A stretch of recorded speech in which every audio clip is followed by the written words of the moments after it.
Finland আসার আগে আরেকটা ডিসক্লেমার দিয়ে নিই, ফিনল্যান্ড আসার আগে দ্বিতীয়বার ভাববেন। আসসালামু আলাইকুম সবাইকে। তো রোদের জন্য তাকাতে পারতেছি না, আজকে অনেক ঠান্ডা, বাট রোদও উঠছে অনেক। তো খুব সুন্দর একটা ওয়েদার, বাট ঠান্ডা অনেক, -18 চলতেছে। তো হ্যাঁ, আজকের ভিডিওটা অনেক ছোট হবে, বাট অনেক ইম্পর্টেন্ট হবে। কেন ইম্পর্টেন্ট হবে? কারণ আজকের ভিডিওতে আমি বলবো যে আপনারা কি কি জিনিস আপনি ঠিক রাখলে আপনার ফিনল্যান্ডে ভিসা 100% শিওর। এমনিতেও ফিনল্যান্ডে ভিসা রিজেক্ট ঠিক মানে ওরকমভাবে করে না, 85 বা 90% ভিসা রেশিও। বাট তারপরও কিছু কিছু ক্ষেত্রে অনেকে ফাইল গুছাইতে বা অনেক কিছু জিনিসগুলো মিস্টেক করে, ভাইটাল জিনিসগুলো, যেগুলোর জন্য হয়তো ভিসা ডিসিশন আসতে অনেক লেট হয়, 6 মাস বা 1 বছর লাগে, বা অনেকের ভিসা রিজেক্ট হয়ে যায়। তো আজকের এই ভিডিওতে আমি এটাই ক্লিয়ার করব যে কোন জিনিসগুলো আপনি যদি ঠিক রাখেন আপনার ফাইল প্রসেসিংয়ের সময়, তাহলে আপনার ভিসা ডিসিশন আসতে 1 মাস কি 1.5 মাস সময় লাগবে, এবং আপনার ভিসা রিজেক্ট হওয়ার তো কোনো চান্সই নাই। তো হ্যাঁ, এই ভিডিওটা সম্পূর্ণ দেখুন। আর আমি যেগুলো নেক্সটে বলবো এগুলা ট্রাই করেন মেনটেন করার, তাহলে ইনশাল্লাহ আপনার ফিনল্যান্ডে আসার যে স্বপ্ন বা ভিসাটা খুব তাড়াতাড়ি পেয়ে যাবেন। তো আমি এখন আসলে সেন্টারে যাচ্ছি, সিটি সেন্টারে। সেখানে আমি আমার সিম কনভার্ট করব। তো আপনাদের দেখানো যাক আমার এই ছোট জার্নিটা। আজকে অনেক রোদ উঠছে, টু বি অনেস্ট। বরফও অনেক, ঠান্ডাও অনেক, আবার ওয়েদারটা খুব সুন্দর, একদম সামার টাইপ। রোদও অনেক উঠছে, বাট অ্যাজ ইউজুয়াল গাড়িগুলো সব জাম্প্যাক্ট। এটা হলো আমার অস্ত্র, তরবারি। তো এটাতে এখন আমার গাড়ি ক্লিন করতে হবে।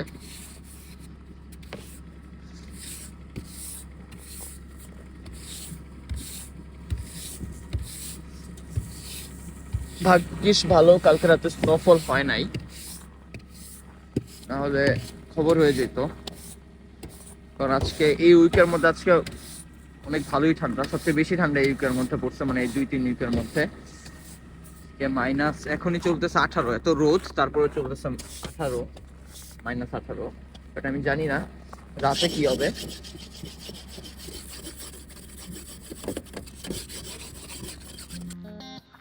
তো আমি আসছি সিটি সেন্টারে।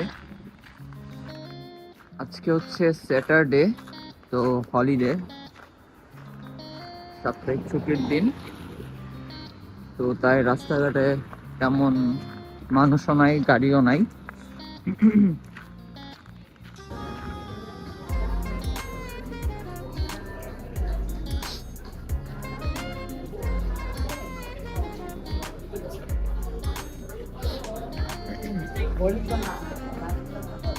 তো স্যাটারডে যেহেতু, সেহেতু সেন্টারও মানুষজন নাই, একদমই সব খালি।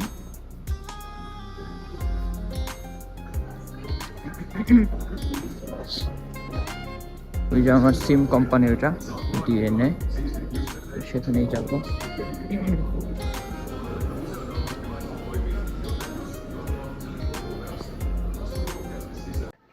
তো আমি আসছিলাম সিম কনভার্ট করতে, বাট তারা আসলে প্রিপেড যে সিমগুলো সেটা আসলে কনভার্ট করে ই সিমে দিবে না। তারা বললো আমাকে, তো আমাকে নিউ সিম নিতে হবে, আর নাহলে পোস্টপেড কোনো সিম নিতে হবে। তা তাহলেই তারা ফিজিক্যাল সিমটাকে ই সিমে কনভার্ট করতে পারবে। এটা হচ্ছে কথা।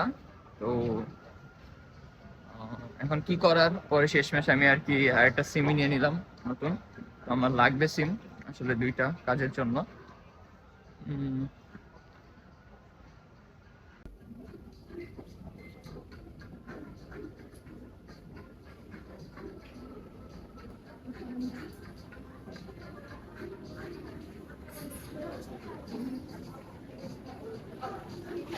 Welcome back guys.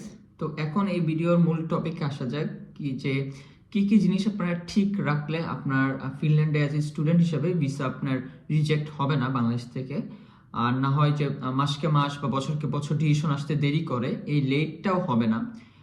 কোন কোন জিনিসগুলো আপনার প্রায়োরিটি দিতে হবে ফাইল গোছানোর সময়। তো আমি যদি লিস্ট আকারে বলি, তো ফার্স্ট অফ অল হচ্ছে আইএলটিএস। আপনারা অবশ্যই আইএলটিএস দেওয়ার পর অফার লেটারের জন্য অ্যাপ্লাই করবেন। আপনারা যারা উইথাউট আইএলস অফার লেটার পেয়ে গেছেন, হ্যাঁ, এবং যারা মনে করতেছেন যে আপনাদের হয়তোবা ভিসা রিলেটেড কোনো কিছুতে প্রবলেম হবে না, হ্যাঁ হয়তোবা হবে না, কারণ ফিনল্যান্ডে অফার লেটার পাওয়া মানেই আপনার ভিসা মোটামুটি শিওর।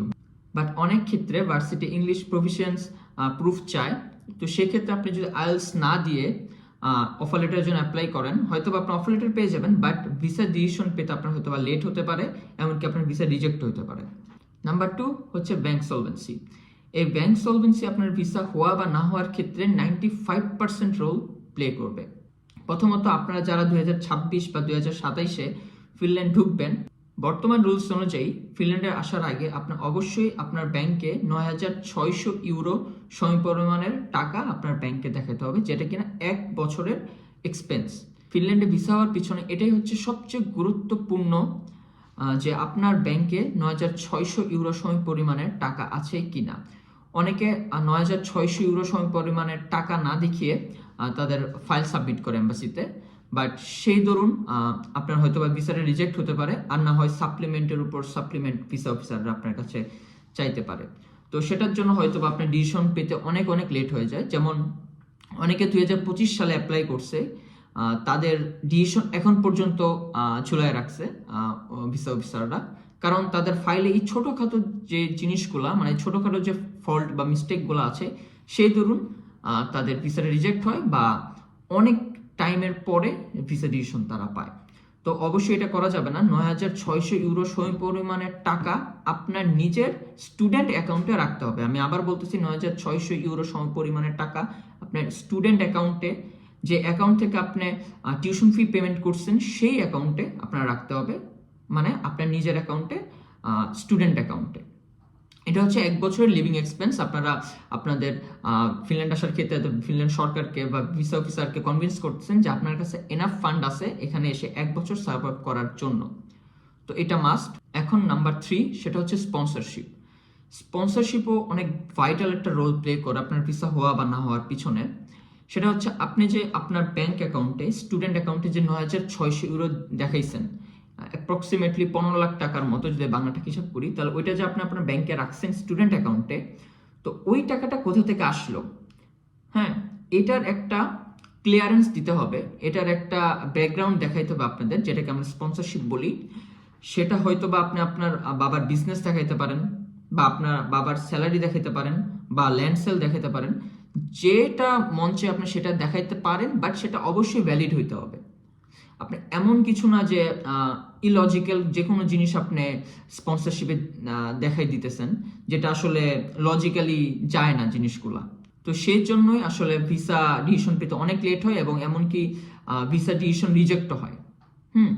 তো এই জিনিসগুলো নিয়ে খুবই একটু সতর্ক থাকবেন।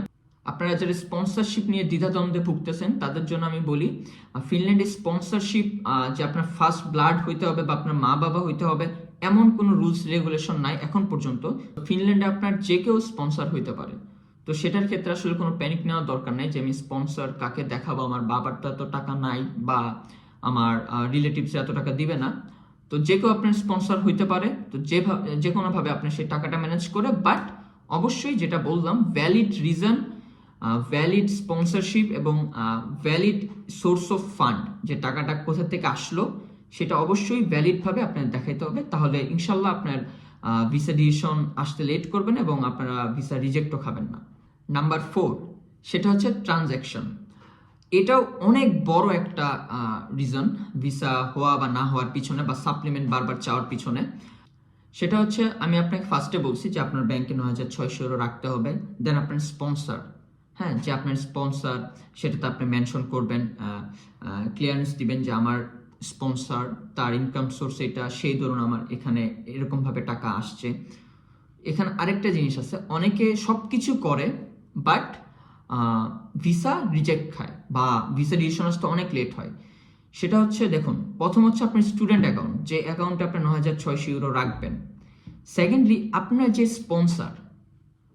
যে স্পন্সর হবে, হোক আপনার বাবা, হোক আপনার মা, হোক আপনার খালা খালু, যে কেউ, ধরলাম আপনার বাবা আপনার স্পন্সর, তো আপনার স্পন্সরের একটা ব্যাংক অ্যাকাউন্ট শো করতে হবে।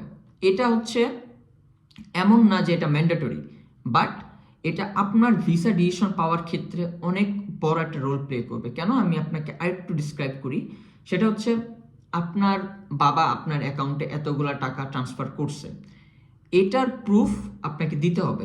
সেটা কিভাবে দিবেন? আপনি যে 9,600 ইউরো বা 15 লাখ টাকা সমপরিমাণের টাকা যে আপনার ব্যাংক অ্যাকাউন্টে ঢুকছে, হ্যাঁ, এটা যদি অন্য যে কারো অ্যাকাউন্ট থেকে আইসা থাকে, তো এটা তো আপনি স্টেটমেন্টটা যখন বের করবেন তখন এটা শো হয়ে যায় যে এই অ্যাকাউন্ট থেকে টাকাটা ঢুকছে। তো সেই ধরুন যদি ওই স্টেটমেন্টের সাথে ওই অ্যাকাউন্ট হোল্ডারের সাথে আপনার স্পন্সরের নামের যদি মিল না থাকে, ডিটেলসের সাথে মিল না থাকে, তাহলে তো তারা বুঝতে পারবে যে সে আসলে অ্যাকচুয়াল স্পন্সর না, বা টাকাটা অন্য কোনোভাবে ম্যানেজ করা, বাট এটা একটা ফেক ডকুমেন্টস। তখনই তারা ভিসা ডিসিশন দিতে লেট করে এবং এমনকি রিজেক্টও হয়ে যায়। আপনারা যদি এসব রিস্ক না নিতে চান, তাহলে অবশ্যই আপনারা আপনাদের স্টুডেন্ট অ্যাকাউন্টে যে 15 লাখ টাকা দেখাবেন, তার পাশাপাশি অবশ্যই আপনি যে স্পন্সর, সেই স্পন্সরও ব্যাংক ডিটেলস আপনারা শো করবেন। কথার কথা, আপনার যে ব্যাংক অ্যাকাউন্টে 15 লাখ টাকা, যে স্টুডেন্ট অ্যাকাউন্টে তো মাস্ট বি দেখাইতে হবে, প্লাস সবচেয়ে ভালো হয় যদি আপনার যিনি স্পন্সর তার অ্যাকাউন্টেও যদি 15-20 লাখ টাকার মতো বা 10-15 লাখ টাকার মতো আপনি দেখাতে পারেন, তাহলে এটা আপনার জন্য অনেক বেনিফিশিয়াল হবে। তাহলে ভিসা অফিসাররা যখন আপনার ফাইলটা দেখবে, যখন দুইটাই স্টেটমেন্ট হাতে নিবে, তখন দেখতে পারবে না আপনার স্পন্সরের ব্যাংক থেকে আপনার অ্যাকাউন্টে টাকা ঢুকছে এবং আপনার স্পন্সরেরও লেনদেন হইতেছে তার অ্যাকাউন্টে, স্পন্সর খুব সলভেন্ট, তো আপনিও সলভেন্ট। তো এরকমভাবে যদি আপনারা ফাইলগুলো প্রসেস করতে পারেন বা আপনার স্টেটমেন্টটা যদি এভাবে মেক করতে পারেন, তাহলে ইনশাল্লাহ আপনার ভিসা ডিসিশন আসতে একটুও দেরি হবে না এবং আপনার ভিসা তো রিজেক্ট হওয়ার কোনো প্রশ্নই ওঠে না। নাও নাম্বার 5, 5 নাম্বার যে স্টেপটা, এটাও ব্যাংক রিলেটেড। সেটা হচ্ছে আপনি হয়তো বা আপনার ব্যাংক স্টেটমেন্ট দেখাইলেন 9,600 ইউরো, 15 লাখ টাকার মতো, আপনি স্পন্সরও দেখাইলেন, খুব ভালোভাবে ক্লিয়ারেন্স দিলেন, ক্ল্যারিফিকেশন দিলেন, আপনি স্পন্সরেরও অ্যাকাউন্ট সাবমিট করলেন, খুব 15-20 লাখ টাকা দেখাইলেন আপনার স্পন্সরের অ্যাকাউন্টেও, বাট আপনার ভিসাটা রিজেক্ট খাইলো বা আপনার ডিসিশন আসতে অনেক লেট হইতেছে। এটার কারণ কি? এটার কারণ হচ্ছে যে আপনার যে 15 লাখ টাকা, সেটা আননোন সোর্স থেকে ঢুকছে। আমি প্রিভিয়াসলি বলছি একবার, যে 4 নম্বর যখন স্টেপটা বলতেছিলাম সেখানেও বলছি, সেম কথাটাই আমি আবার বলতেছি, কারণ এটা অনেক ইম্পর্টেন্ট। আপনি যখন ইন্ডিয়াতে এম্বাসি ফেস করতে যাবেন, তারা কিচ্ছু দেখবে না। টু বি অনেস্ট, আপনি এক গাদা ফাইল নিয়ে যাবেন, যেটা আমার ক্ষেত্রেও হয়েছে, তারা কিচ্ছু দেখে নাই। তারা জাস্ট আপনার স্পন্সরের ব্যাংক স্টেটমেন্ট আর আপনার ব্যাংক স্টেটমেন্ট দুইটা দুই হাতে নিয়ে জাস্ট তারা ট্রানজ্যাকশন ম্যাচ করছে, যে আপনার স্পন্সরের অ্যাকাউন্ট থেকে আপনার যে 9,600 ইউরো, ওই টাকাটা আপনার অ্যাকাউন্টে ঢুকছে কিনা, ডেটটা মিলায় দেখছে কোন ডেটে অ্যাকচুয়ালি ট্রান্সফার হয়েছে কিনা, নাকি এটা ফেক ডকুমেন্টস, জাস্ট এই জিনিসটাই দেখছে, আর কিছুই না। আপনার অফার লেটার কোথা থেকে পাইছেন, কোন ভার্সিটি, আপনার আইএলস কত, এগুলো তো প্রশ্ন ওঠে না। জাস্ট আপনার ব্যাংক ডিটেলসটাই, ব্যাংক স্টেটমেন্টটাই দেখবে। তো আমি আবারও বলতেছি, এই জিনিসটা খুবই ইম্পর্টেন্ট। আপনার যে 9,600 ইউরো আপনার ব্যাংক অ্যাকাউন্টে ঢুকছে, সেটা অবশ্যই আপনার স্পন্সরের ব্যাংক অ্যাকাউন্ট থেকে ঢুকাইতে ট্রাই করবেন, তাহলে আপনার কোনো রিস্ক থাকবে না। এমন হইতে পারে আপনি একবারে না ঢুকে 2-3 বারে ঢুকান, এটা আরো বেশি বেনিফিশিয়াল হবে আপনার জন্য, তাহলে ট্রানজ্যাকশন বাড়বে। তো সেটাও আপনি দেখাতে পারবেন যে আমি 2-3 বারে ঢুকছে, তো এটা আরো বেশি স্ট্রং। বাট অবশ্যই অবশ্যই আপনার স্পন্সরের অ্যাকাউন্ট থেকে টাকাটা যাতে ট্রান্সফার হয় আপনার অ্যাকাউন্টে ঢুকে, এটা অবশ্যই মাইন্ডে রাখবেন। Okay, now last but not least, number 6, সেটা হচ্ছে আপনি যখন ইন্ডিয়াতে যাবেন সবগুলা ফাইল নিয়ে, সেটার আগে আপনি অবশ্যই একটা হেলথ ইন্স্যুরেন্স নেবেন, যেটা কিনা ম্যান্ডেটরি নিতে হয়। তো সেটার অ্যামাউন্টটা একটু চেক করবেন, আর সেটা কিনা হয়েছে কিনা। হ্যাঁ, আপনারা অনেকে এজেন্সির থ্রুতে করেন, তো এজেন্সিরা কি করে, তারা ইন্স্যুরেন্সটা আসলে ঠিকভাবে কেনে না, যেটা কিনা অনেক ইম্পর্টেন্ট একটা জিনিস। আপনি যদি ইন্স্যুরেন্স কেনা না থাকে আর ওইটার প্রপার ডকুমেন্টস যদি আপনি শো করতে না পারেন ইন্স্যুরেন্সের, যেটা 1 ইয়ার ব্যাকআপ দিবে, যেটাকে সুইস কেয়ার হতে পারে, আরও অনেক ইন্স্যুরেন্স আছে যেটা কিনা 1 বছরের কভার করবে, 1.5 বছর বা 2 বছরের কভার করবে, এরকম। আপনারা ওই ইন্স্যুরেন্সটা কেনার পর ওই ইন্স্যুরেন্সের যত যাবতীয় যত ডকুমেন্টস আছে সবগুলা ওই ইন্ডিয়াতে এম্বাসিতে নিয়ে যাবেন এবং এন্টার ফিনল্যান্ড তো আপলোড করবেনই, প্লাস ওইখানেও সাবমিট করবেন। তো এটা খুবই ইম্পর্টেন্ট একটা জিনিস। অনেক এজেন্সিরা কি করে, তারা ইন্স্যুরেন্সটা ক্লেম করে না বা ইন্স্যুরেন্সটা কেনে না, সেটার জন্য আপনার ডিসিশন আসতে অনেক লেট হয় এবং বারবার সাপ্লিমেন্ট চায়। আসলে সাপ্লিমেন্ট চাওয়ার মেন রিজনগুলোই হলো এটা। তো তারা ইন্স্যুরেন্স রিচেক করতে বলে, আবার ইন্স্যুরেন্স কিনে আবার দেখাইতে বলে, বা ইন্স্যুরেন্সের অ্যামাউন্টটা একটু বাড়াইতে বলে, আবার আপনার ব্যাংক স্টেটমেন্ট দেখতে বলে। ব্যাংক স্টেটমেন্ট তাদের যদি কোনো ধরনের সন্দেহ হয় তারা সাপ্লিমেন্ট চাইতে পারে। সরি, আরেকটি ইম্পর্টেন্ট পয়েন্ট, সেটা হচ্ছে আপনার টিউশন ফি। আপনারা যখন টিউশন ফিটা পেমেন্ট করবেন, ওইটা অবশ্যই আপনার নিজের যে স্টুডেন্ট অ্যাকাউন্ট, ওই স্টুডেন্ট অ্যাকাউন্ট থেকেই পেমেন্ট করার ট্রাই করবেন। তো এটা আপনার জন্য অনেক বেনিফিশিয়াল হবে। এমন না যে আপনি অন্য কারো অ্যাকাউন্ট থেকে টিউশন ফিটা পেমেন্ট করতে পারবেন না, অবশ্যই পারবেন, বাট সেটা একটু লেন্দি প্রসেস, বা সেটার জন্য আবার আপনাকে ক্লারিফিকেশন দিতে হবে যে ওই অ্যাকাউন্ট থেকে আপনি টিউশন ফিটা পে করছেন। তো শুধু শুধু ঝামেলা নেওয়ার দরকার নাই। সবচেয়ে ভালো এবং সেফ ওয়ে, আপনি আপনার যে স্টুডেন্ট অ্যাকাউন্ট, ওই অ্যাকাউন্ট থেকে টিউশন ফিটা পেমেন্ট করবেন, ওই অ্যাকাউন্টে 9600 ইউরো এটা শো করবেন, এবং আপনার যার একটা আলাদা স্পন্সরের যে অ্যাকাউন্ট, সেই অ্যাকাউন্ট থেকে ওই যে 9600 ইউরো সমপরিমাণের টাকা বা টিউশন ফি যাই হোক, ওই অ্যাকাউন্ট থেকে ঘুরে আপনার অ্যাকাউন্টে ঢুকবে। তো এরকম ভাবে যদি ব্যাংকিং স্টেটমেন্টটা আপনি গুছাইতে পারেন, সাজাইতে পারেন, ইনশাল্লাহ আপনার কোনো সমস্যা হবে না। এমবাসিতে দাঁড়ানোর পর আপনি 100% ভিসা পাবেন এবং খুব তাড়াতাড়ি ডিসিশন পাবেন। আর এক্ষেত্রে আর যাবতীয় যত ডকুমেন্টস আছে, আপনার এডুকেশনাল সার্টিফিকেট, তারপর আপনার বাবার মানে স্পন্সরের ব্যাকগ্রাউন্ডের যত সয় সম্পত্তি বা আপনার সোর্স অফ ইনকামের যত ধরনের কাগজপাতি, সবগুলো সাবমিট করবেন। সাথে সাথে আপনার কত ওয়েলথ আছে এগুলাও, মানে আপনার বাবার বা যে স্পন্সর তার কত ওয়েলথ আছে এগুলাও আপনি দেখাইতে পারবেন।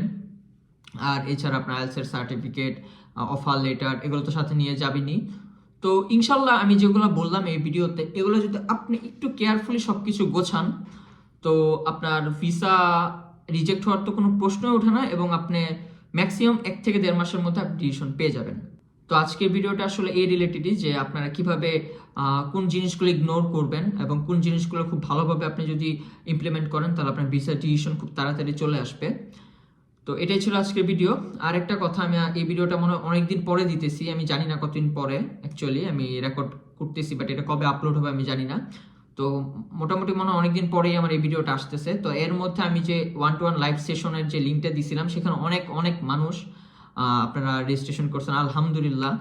তো টু বি অনেস্ট, আমার খুব রাশ চলতেছে আমার টাইমের, আমি কাউকেই টাইম দিতে পারতেছি না। তো আমি জানাবো আস্তে আস্তে যে আমি আপনাদের কখন টাইম দিব। তো এই রিলেটেড আমি আপনাদের সবাইকে মেল দিয়ে দিব একটা, একটু ওয়েট করেন, একটু ধৈর্য ধরেন, আমি সবাইকে মেল দিব। আমার যখন ফ্রি টাইম হয় আমি তখনই আপনাদের সাথে 1-to-1 লাইভ সেশন করতে পারবো আসলে, কারণ আমি এখন খুব বিজি। আমি আমার ভার্সিটিতে অনেকগুলো কোর্স চলতেছে, প্লাস আমার আবার কাজে যাইতে হয়, আমার ডেলিভারি করতে হয়। তো আসলে কমপ্লিটলি এখন আমি একটু খুব বিজি শিডিউলে আছি। তো যাই হোক, সবাই আমার জন্য দোয়া করবেন। এবং ফিনল্যান্ড আসার আগে আরেকটা ডিসক্লেমার দেনি, ফিনল্যান্ড আসার আগে দ্বিতীয়বার ভাববেন যে যাবতীয় ফিনল্যান্ড রিলেটেড সবকিছু রিসার্চ করে যাবতীয় ফিনল্যান্ডের অবস্থা কেমন, আপনি এখানে এসে সার্ভাইভ করতে পারবেন কিনা, সব কিছু জেনে বুঝে তারপর যদি আপনি ফিনল্যান্ড আসার ডিসিশন নেন, তাহলে এই ভিডিওটা আপনার জন্য অনেক অনেক উপকার একটা ভিডিও, এবং আমার চ্যানেলটা আপনার জন্য অনেক উপকার একটা চ্যানেল হবে। তো আর কথা বাড়াবো না, আমার চ্যানেলটা সাবস্ক্রাইব করে দিয়েন, এবং অবশ্যই অবশ্যই এই ভিডিওটা লাইক দিয়ে দিয়েন। দেখা হবে অন্য কোনো ভিডিওতে। আমার জন্য দোয়া করবেন। আল্লাহ হাফেজ।